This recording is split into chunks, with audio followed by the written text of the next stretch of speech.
चलो कोई नहीं। तो क्या करना है, ग्रुप का बेसिक प्रॉपर्टी। जब डिफिनेशन स्टार्ट करते हैं तो कहाँ से स्टार्ट होता है, and algebraic structure with two binary operation on a set, है ना। हमको क्या पता होना चाहिए, इसको पहले अलजेब्रिक स्ट्रक्चर पता होना चाहिए, उसके बाद बाइनरी ऑपरेशन पता होना चाहिए, और सबसे पहले सेट पता होना चाहिए। सेट क्या कहलाता है, well defined collection of element और ऑब्जेक्ट, है ना। किसी भी एलिमेंट्स या ऑब्जेक्ट का well defined collection. Well defined collection से मतलब क्या है, हमने बताया अभी कि अपने हमारे पास एक ग्रुप है, समूह है कई सारी चीज़ों का, उसको हम अपने हिसाब से या किसी भी नियम के हिसाब से हम उनको अलग अलग तरीके से रख सकते हैं, है ना।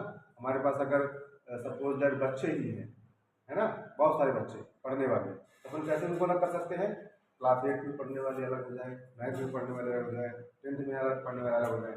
उसके बाद अगर एक क्लास के बच्चों को बांटना है तो अलग अलग सब्जेक्ट में अलग अलग हो जाएंगे। तो वो जो भी ग्रुप बनेगा वो क्या कहलाएगा, वेल डिफाइंड कलेक्शन, है ना। हम एक डिफिनेशन से पूरे बच्चों को बुला सकते हैं। कैसे, क्लास 8 वाले बच्चे आओ, पूरा एक बच्चा ग्रुप आ जाएगा, हमको एक एक बच्चा नहीं बुलाना पड़ेगा नाम लेके कि तुम आओ तुम आओ तुम मैथ वाले हो, तुम आओ तुम मैथ वाले हो। अगर ग्रुप बना दिया हमने मैथ वाले बच्चों का, तो ये कहेंगे ना मैथ वाले बच्चों को भेज दो, उनको पता है ग्रुप में चले जाएंगे। इस तरह का कलेक्शन क्या कहलाएगा, हमारा वेल डिफाइंड कलेक्शन। सेट तो पता चला, ये कहलाएगा हमारा सेट। उसके बाद आता है बाइनरी ऑपरेशन, ठीक है। बाइनरी ऑपरेशन ऐसे समझ लो, अपन मैथ में पढ़ते हैं plus minus multiply divide. Plus का मतलब क्या है, रूल है ना, जोड़ देना है। माइनस मतलब दोनों को सब्ट्रैक्ट कर देना, दोनों की वैल्यू में से। 7 - 2 मतलब 5, रूल है। तो बाइनरी ऑपरेशन का भी मतलब यही है कि ऐसे रूल है सेट के अंदर जिसके द्वारा सेट के जो एलिमेंट होते हैं वो क्या होते हैं, असाइन होते हैं, ठीक है ना। बाइनरी ऑपरेशन और कुछ नहीं, क्या है वो, रूल्स है ओनली, जो सेट के अंदर किन्हीं भी दो एलिमेंट्स को क्या करते हैं, असाइन करते हैं, ठीक है। ये बात समझ में। बाइनरी ऑपरेशन क्या क्या होते हैं वो अपन बाद में पढ़ लेंगे। बाइनरी ऑपरेशन मतलब क्या है, जैसे plus minus multiply divide mathematical operation होते हैं, अपन मैथमेटिकल ऑपरेशन कहते हैं प्लस माइनस मल्टीप्लाई डिवाइड को, ऐसे ही है बाइनरी ऑपरेशन, ठीक है। सिर्फ रूल है, और जो भी ऑपरेशन पढ़ना होगा उसका रूल पढ़ लेंगे, बाइनरी ऑपरेशन वो क्लियर हो जाएगा। ये बात समझ में, एज ए फॉर्मूला रूल ही है वो, कुछ नहीं है। अब आता है अलजेब्रिक स्ट्रक्चर, ठीक है। अब आता है main important part, algebraic structure.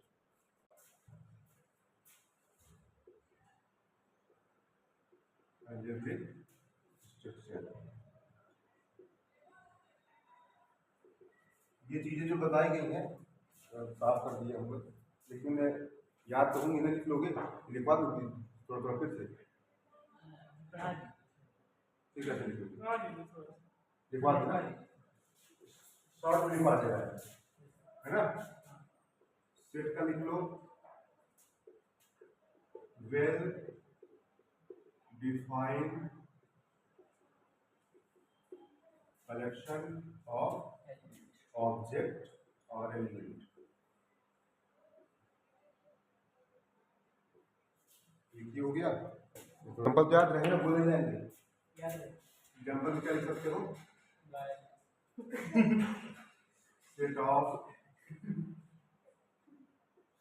Students of class 8, है ना, set of days of week, हमको पता है, इनको पता है। उसके बाद क्या था, binary operation.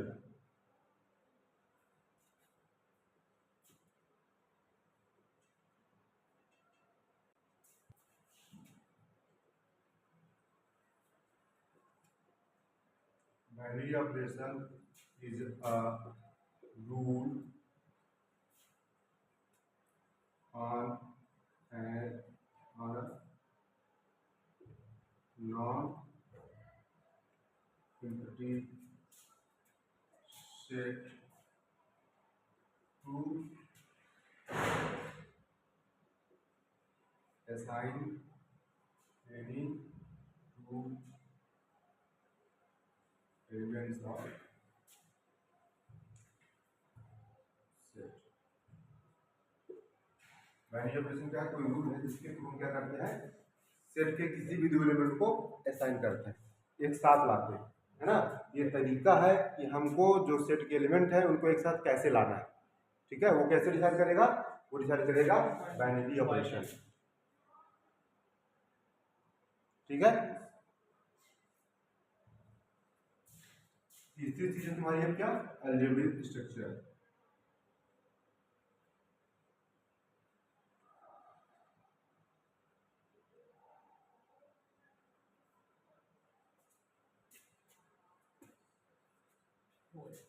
A non-empty set A with one or more than one binary operation is called algebraic structure।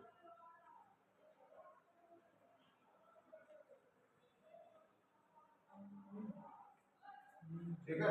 अगर किसी सेट में सर ये क्या है, ऑन नेम है कि नॉन एम्प्टी, नॉन वो तो नहीं करेगा, सर ऑन में मिस्टेक करवा दिया कोई बात नहीं, कोई बात नहीं। इसके एग्जांपल में लिख लो बाइनरी ऑपरेशन के, जैसे जैसे मान लो कि ए और बी कोई सेट के एलिमेंट है ना। देखो ए और बी कोई सेट के एलिमेंट है और हम क्या करते हैं, ए और बी के बीच में कोई ऑपरेशन लगा रहे हैं, ऑपरेशन अभी डिफाइन नहीं है। अब हम मान लो ऑपरेशन को क्या डिफाइन कर दिए, ऑपरेशन को डिफाइन कर दिए एडिशन से। ये ऑपरेशन का मतलब क्या हो जाएगा, प्लस है, ठीक है। इसका मतलब है कि जो एलिमेंट्स रहेंगे सेट के वो कैसे असाइन होंगे, प्लस के, ठीक है। जैसे और क्या कर सकते हैं, a operation b equal to a star b, multiply का भी ऑपरेशन डिफाइन कर सकते हैं। चाहो तो अपने से भी डिजाइन कर सकते हो, ये भी लिख सकते हो कि ए ऑपरेशन ऐसे, ए ऑपरेशन बी ऐसा है कि ए माइनस बी अपॉन टू, ये भी एक ऑपरेशन रूल है जो हर दो एलिमेंट्स के बीच में लगेगा, ठीक है। ये रूल है, हम भी बना सकते हैं, पहले से भी दिया हुआ सकता है, जरूरी नहीं कि मैथमेटिकल ऑपरेशन ही हो, ये भी रूल है। तुम कोई भी एलिमेंट लोगे ए के जी और एच, तो वो भी ये रूल फॉलो करेंगे, जी और एच, और फिर जी ऑपरेशन एच करोगे, इसका मतलब क्या होगा, जी माइनस एच अपॉन टू। आई बात समझ में। जो ऑपरेशन डिफाइन है वो किसी भी दो एलिमेंट्स के बीच में लगेगा और ट्रू होगा, ठीक है। ये बाइनरी ऑपरेशन हो गया। ऐसे ही ऑपरेशन अगर किसी सेट में एक से ज्यादा ऑपरेशन है तो वो जो सेट कहलाएगा, जो सेट था, ठीक है ना, दो ऑपरेशन के बाद वो कहलाएगा अलजेब्रिक स्ट्रक्चर। तो इनमें तुमको कंफ्यूजन नहीं होना चाहिए, अलजेब्रिक स्ट्रक्चर में कंफ्यूजन नहीं होना चाहिए, बाइनरी ऑपरेशन में नहीं होना चाहिए। तुमको दिमाग में ये नहीं रखना है कि बाइनरी ऑपरेशन मतलब mathematical operation, plus minus multiply divide है ना, जितनी जैसे चाहो वैसे डिफाइन कर सकते हो जैसे हमने यहाँ किया, ठीक है। तो कोई भी रूल हो सकता है, सिर्फ तुमको पता है, तुम लाके इनमें कंफ्यूजन नहीं होना चाहिए तीनों में, set, binary operation, algebraic structure, क्योंकि ये हर क्वेश्चन में यूज होने वाले वर्ड हैं। ऐसा नहीं कि तुमको दो चार क्वेश्चन पढ़ने के बाद, जब तक पढ़ोगे तब तक यूज होगा, सेट यूज होगा, ऑपरेशन यूज होगा, अलजेब्रिक स्ट्रक्चर यूज होगा। क्लियर हुई बात। अब आते हैं प्रूफ में।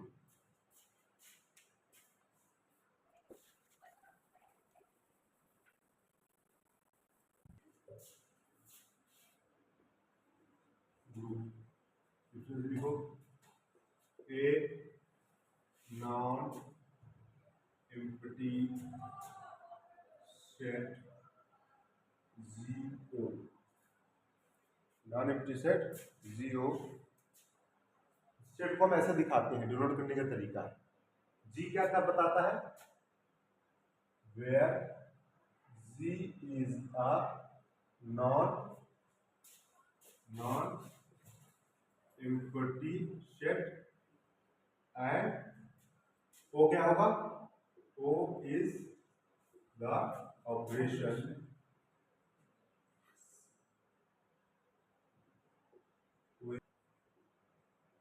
Defined on G. ठीक है, ये लिखने का तरीका है। जीओ का मतलब है कि जो नॉन इनवॉल्यूट सेट है वो जी है, उसको जी से डिनोट कर रहे हैं। और ओ क्या है, कोई रूल है, कोई बाइनरी ऑपरेशन है जो जी पे डिफाइन हो रहा है। Non involute set Jio is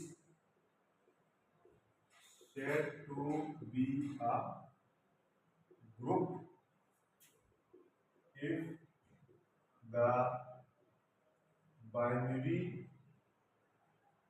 operation O, यहाँ जो बाइनरी ऑपरेशन डिफाइन है, satisfies the following axiom। कुछ एक्सियम है, अगर उन एक्सियम को बाइनरी ऑपरेशन वो सेटिस्फाई करता है तब जाके वो जो नॉन एम्प्टी सेट जी था वो क्या कहलाएगा, ग्रुप कहलाएगा। अभी एक्सियम बची है, सिर्फ ये बता रहा, अभी हमने सिर्फ ये बताया है कि जी जो है एक नॉन एम्प्टी सेट है, वो उस पर ऑपरेशन है। ठीक है, तो कुछ एक्सियम है आने वाली है, अगर उनको वो सेटिस्फाई करता है बाइनरी ऑपरेशन तब जाके वो जी क्या कहलाएगा, ग्रुप कहलाएगा। Closure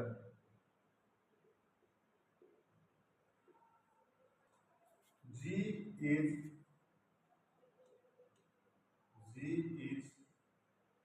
said to be closed under binary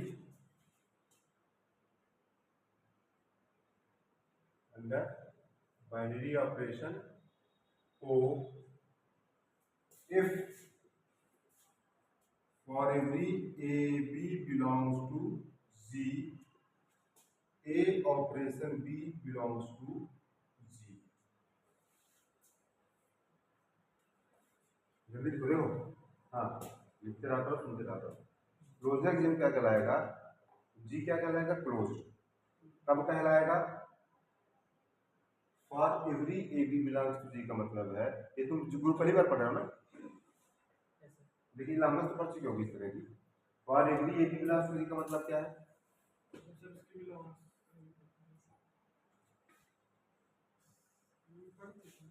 इसका मतलब बताओ ना, for every a b belongs to G का। प्रत्येक मान के लिए, किसके प्रत्येक मान के लिए,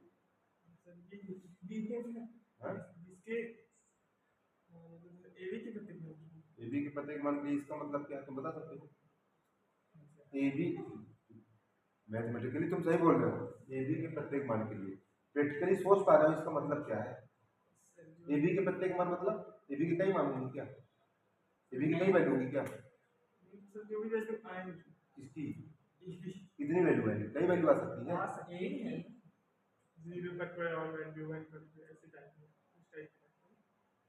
ये यहाँ पे तुम गलत हो रहे हो, एबी के प्रत्येक मान के ठीक बोल रहे हो, लेकिन तुम जी के लिए नहीं समझ पा रहे हो कि एबी के प्रत्येक मान क्या हो सकता है। इसके लिए ना बोल रहे हो for every a b belongs to जी।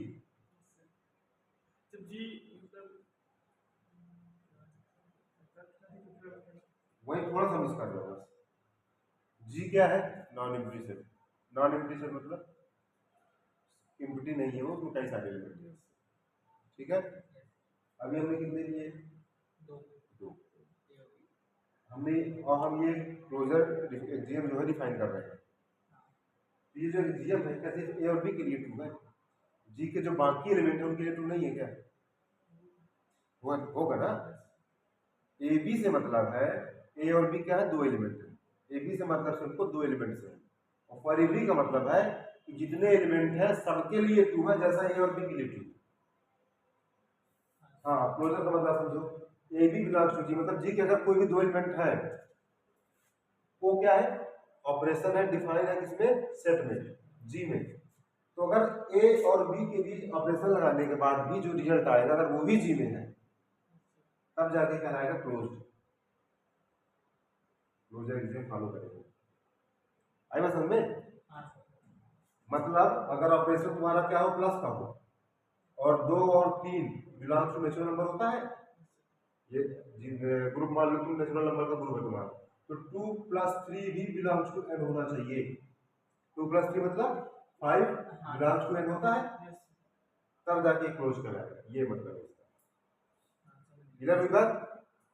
और फॉरवर्डिंग का मतलब क्या है, किसी 2 3 के लिए नहीं है, n में जितने नंबर होते हैं फ्रॉम 0 to इनफाइनाइट सबके लिए है ये।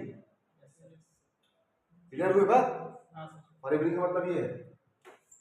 चलो, तो G is closed set to close under binary operation law if for every A B belongs to G, A operation B also belongs to G। ठीक है, सेकंड लिखो।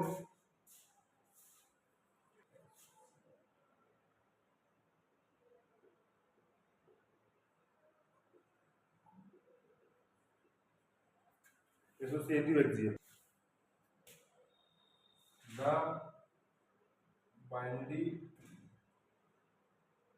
operation O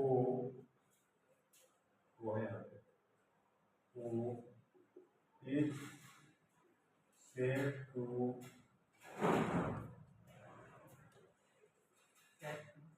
associative if for every A B C belongs to G, A operation B operation C equal to A operation B operation C।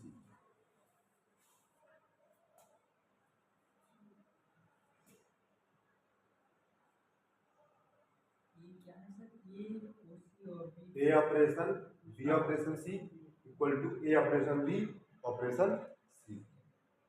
इसका मतलब समझ पा रहे हो? तीन एलिमेंट है तुम्हारे पास, कौन कौन से? C लिखना भूल गए, A B C belongs to G। तीन एलिमेंट है कौन कौन? A B और C। तो उनको इस प्रकार करें अगर कि पहले B और C के बीच ऑपरेशन लगाए, कि जो आंसर है उसको A के साथ ऑपरेशन लगाओ, सेम रूल, इसका कुछ रिजल्ट आएगा। हाँ सर। अब क्या करो, पहले यहाँ पे B और C के बीच लगाए थे, अब यहाँ पे A और B के बीच लगाओ पहले ऑपरेशन, जो रिजल्ट है उसका C के साथ लगाओ, फिर कुछ रिजल्ट आएगा, दोनों सेम होने चाहिए। अगर ऐसा है तो क्या कहलाएगा वो?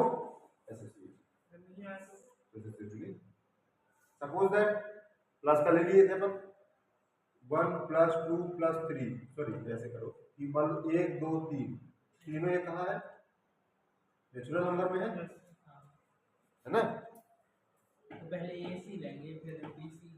1 2 3, तो एक बार क्या करो कि ऐसे करो 1 + 2 + 3 करो, और एक बार क्या करो 1 + 2 + 3 करो, कितना आएगा?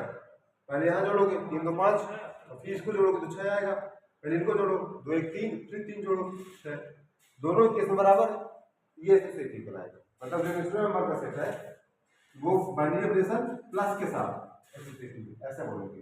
जो नेचुरल नंबर का सेट है वो बाइनरी ऑपरेशन प्लस के साथ क्या है? Associative. Binary natural number n का सेट जो है बाइनरी ऑपरेशन प्लस के साथ क्या है? क्लोजर है ना, इस तरह बोलेंगे। दो एग्जाम हो गए, तीसरा बताओ।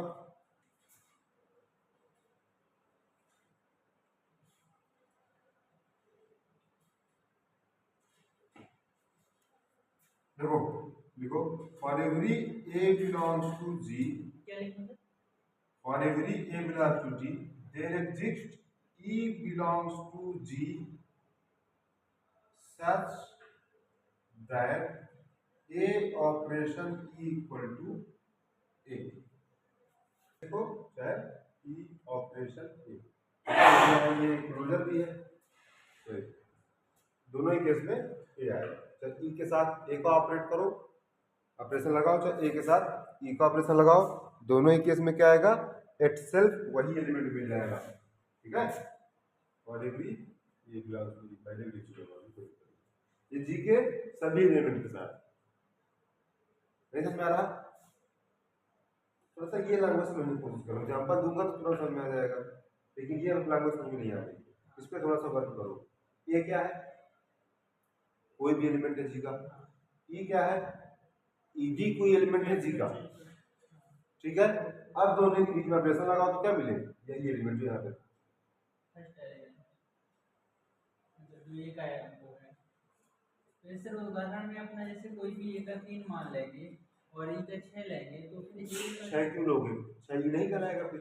ऐसा एलिमेंट हो, समझ रहे हो, सब कोई नहीं होगा, एक एलिमेंट होगा जो सबके साथ ऐसा होगा कि किसी भी एलिमेंट के साथ ऑपरेशन लगाओ तो वही एलिमेंट मिल जाए। अब देखो एग्जांपल दूंगा तो समझ में आ जाएगा। 0 प्लस के साथ 3 6 भी तो आ जाएगा, माइनस के साथ करेंगे माइनस के साथ करोगे तो क्या आएगा, ऑपरेशन लोगे 6 7 के साथ होगा क्या। एक एलिमेंट ऐसा होना चाहिए, हर एलिमेंट के लिए अलग अलग नहीं होगा, वो एक ही सबके लिए होगा। प्लस के लिए 0 आइडेंटिटी एलिमेंट होता है, क्यों, 2 + 0 3 + 0 4 + 0 4, इटसेल्फ एलिमेंट वही मिल रहा है ना। तो 0 प्लस के रिगार्डिंग क्या होता है, आइडेंटिटी एलिमेंट। डॉट के रिगार्डिंग अगर पूछा जाए तो क्या होगा, 1 2 1 2 3 × 1 3 4 × 1 4। आई बात समझ में। तो ऐसा एलिमेंट होना चाहिए ग्रुप होने के लिए, किसी सेट को ग्रुप होने के लिए ये एक्सियम भी फॉलो करना पड़ता है। सातों वचन जैसे बता रहे पंडित जी बताता है, पहला वचन पूरा होगा, फिर दूसरा पूरा होगा, फिर तीसरा भी पूरा करना पड़ेगा, तब जाके पति पत्नी एक दूसरे के हो जाएंगे।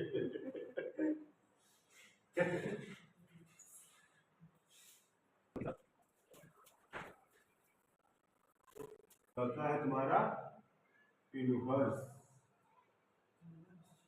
Axiom. For every element, for every A belongs to Z, there exists B belongs to Z such that A operation B equal to E, यानी B operation A equal to, यानी B operation A. B is called inverse of A. Then B is called inverse of A with respect to binary operation O, है ना। O के respect में B जो है A का क्या कहलाएगा, इनवर्स एलिमेंट G। क्लियर हुई बात। तो अगर कोई सेट, क्या कोई सेट ये चारों एक्सियम फॉलो करते हैं तो उसे क्या कहलाएगा, ग्रुप कहलाएगा, ठीक है। कभी कभी हम क्या करते हैं, बी को ए इनवर्स को ऐसे लिखते हैं इस तरह, तब जाके इसको कैसे दिखा सकते हैं, ए ऑपरेशन ए इनवर्स, है ना। हमको उससे मतलब नहीं, हमको डिफिनेशन जानना है। इनवर्स का मतलब है कि जब दो एलिमेंट को ऑपरेट करो तो आइडेंटिटी एलिमेंट मिले, तो वो दूसरा वाला क्या कहलाएगा, पहले का इनवर्स एलिमेंट। क्लियर हुई बात। एग्जाम्पल जैसे मान लो प्लस के रिगार्डिंग में 2 और -2, क्या 2 और -2 को प्लस के रिगार्डिंग लोगे तो क्या आएगा, तो ये इसका क्या कहलाएगा, इनवर्स। क्योंकि क्या रहा, दोनों के बीच ऑपरेशन करने से आइडेंटिटी एलिमेंट। प्लस का आइडेंटिटी एलिमेंट क्या है, 0। अगर डॉट लो तो डॉट का आइडेंटिटी एलिमेंट मिलना चाहिए। डॉट का आइडेंटिटी एलिमेंट क्या होता है, 1। तो 2 के रिस्पेक्ट में 1/2 क्या होगा, 2 का इनवर्स होगा, है ना। दोनों के बीच ऑपरेशन लगाओगे डॉट तो क्या आएगा, 1 आएगा। तो डॉट का आइडेंटिटी एलिमेंट 1 मिल रहा है, तो 1/2 2 का इनवर्स एलिमेंट कहलाएगा। है समझ में। ऐसे दो एलिमेंट जिनके बीच में उसी ऑपरेशन का ही आइडेंटिटी एलिमेंट मिलना चाहिए। और कुछ डाउट है, खत्म करें इसको, क्लियर है, लिख लिया सब कुछ, धन्यवाद।